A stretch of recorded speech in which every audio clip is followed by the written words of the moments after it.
عید الفطر کی آمد پر الخدمت آغوش میں رہائش پذیر ان یتیم بچوں میں بھی عید کے لیے نئے کپڑے، جوتے اور عیدی تقسیم کی گئی جن کے والدین اب اس دنیا میں نہیں رہے۔ ان یتیم بچوں کو باہمت بچوں کے نام سے پکارا جاتا ہے تاکہ کسی قسم کی احساس کمتری کے شکار نہ ہو اور والدین کی یاد ان کو نہ تڑپائے۔ اس سلسلے میں آغوش الخدمت میں ایک مختصر تقریب بھی منعقد ہوئی جس میں ان یتیم بچوں میں عید کی تحائف تقسیم ہوئے۔ ان بچوں کے لیے یہ تحائف اسلامک سرکل جاپان کے رضاکاروں نے بھجوائے تھے۔ عید کے لیے ان تحفوں پر یہ یتیم بچے نہایت خوش ہے۔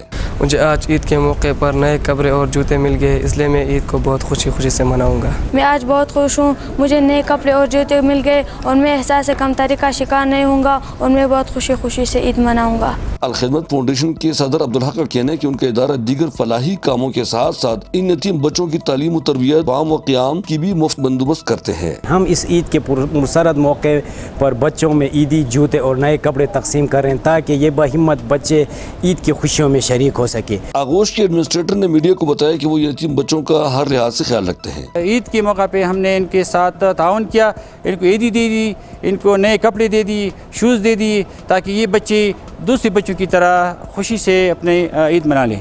ان یتیم بچوں نے اپنے عید کی تحائف لے کر خوشی چلے گئے۔ عید کے اس پرمسرت موقع پہ ہمیں اپنے پڑوس میں ایسے بچوں کو ڈھونڈ کر ان کے نئے کپڑے، جوتے اور عیدی فراہم کرنا چاہیے تاکہ وہ بھی ہماری طرح خوشی سے عید منا سکے۔